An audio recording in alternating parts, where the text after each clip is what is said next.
Welcome back to the channel, guys. My name is Jared, and today we're going to be taking a look at our first project on the boat, which is the removal of this Bravo 3 drive.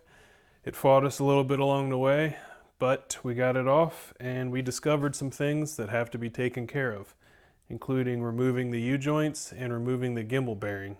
So let's take a look at how that went. Alright, so as you can see up here, I actually lowered the tongue of the trailer down really as low as I could get it. And the reason for that is I have this cart from my old Alpha 1 drive that I used to store the drive on, and coincidentally, it looks like it'll fit. I just had to get the boat up in the air on the back end enough to get this underneath. And it actually fits just about perfect in there, so that's where I'm at. So I'm going to go ahead and get the trim rams removed, the 6 nuts. The drive is already, or the shifter is already in neutral. Let's see how it goes. So here I'm removing the 5/8 nuts from the front and rear pin on the trim rams, the front being closer to the transom. You do need a wrench on the opposite side to keep the pin from spinning, but they came off pretty easily. In addition to that, the 6 nuts that hold the drive onto the bell housing are also 5/8.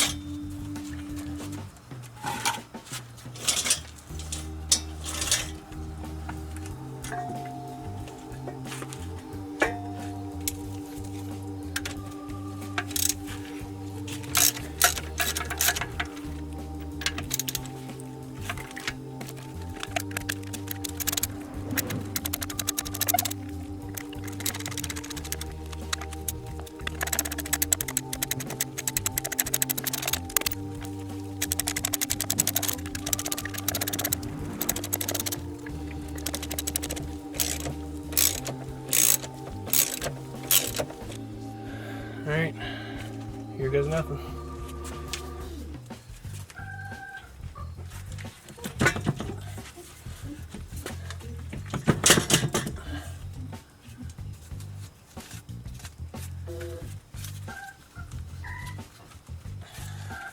Two hours later.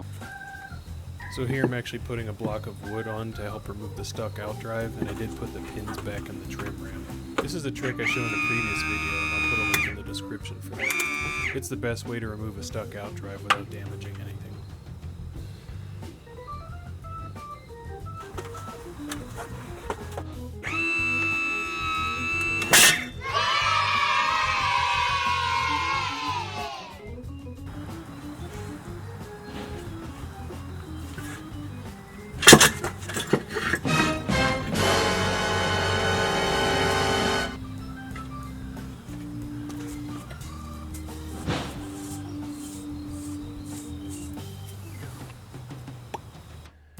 Well, this thing is turning out to be a real can of worms.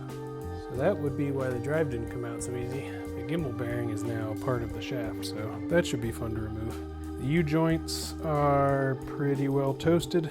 I'm assuming if they're rusty, that means there's been water in here. There's water in there, the U-joints are probably shot. So let's give this guy a visit real quick with Mr. Sucky Sucky and kind of see where we're at.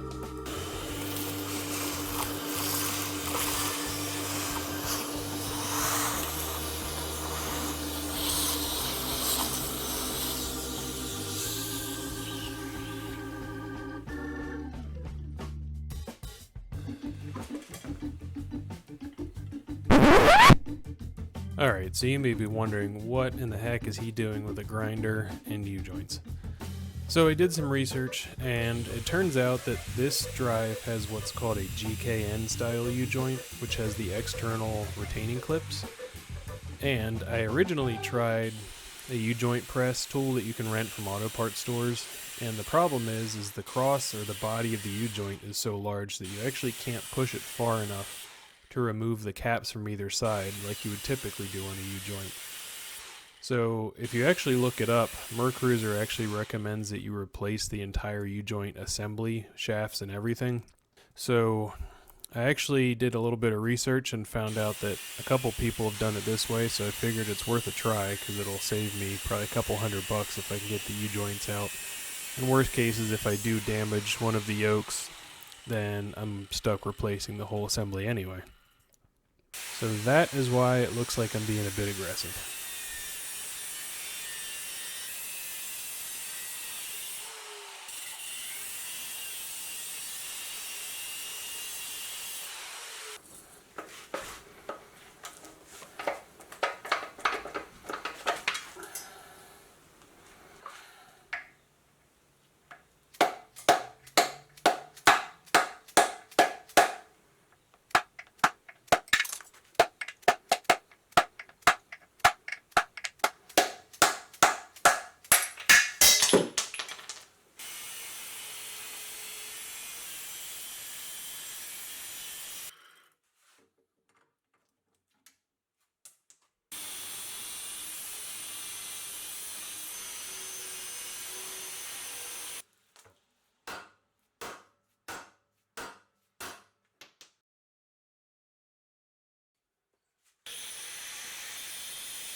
Alright, so we were successful. We got the U-joints out, got the gimbal bearing off, and at this point I just have everything on order, so we're gonna have to wait a few days for it to arrive.